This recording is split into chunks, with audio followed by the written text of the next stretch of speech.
محترمو د دې انسان سره نفس روح شیطان د درې شوزونه ملګری دي. روح صفا دی، نفس کمنه کله د روح سره ملګری شي صفا شي، کله د شیطان سره ملګری شي بیا ګنده شي. دیو جن علماء د دې نفس تقسیم کړي دي چې کله دا نفس ګندای نو دا نفس اماره دی، دی انسان ته امر کوي.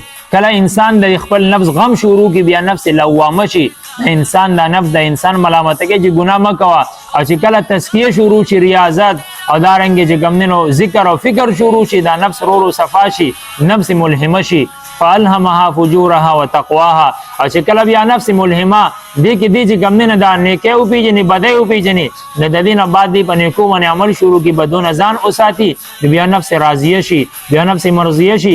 الله تبارک وتعالى خطاب وته کړی چې ارجعي الى ربك راضيه مرضيه. اے نفس ته چې ګمنه خپل رب ته روان شزا، راضی بمه او مرضی بمه، خوشاله بمه او ته خوشاله ول شي. او بیا دینه بعد چې کله نورم انسان ترقی وشي، دا نفس بیا نورم مضبوط شي او مخکې شي، بیا مطمئن شي. یا ایتها النفس المطمئنه داغه الته بیا راغلی دی. بیا داغه نه مخدم چې لغونده کې نورم ترقی وشي، بیا نفس چې کنه هغه بیا کامل شي، د انسان نفس مکمل شي.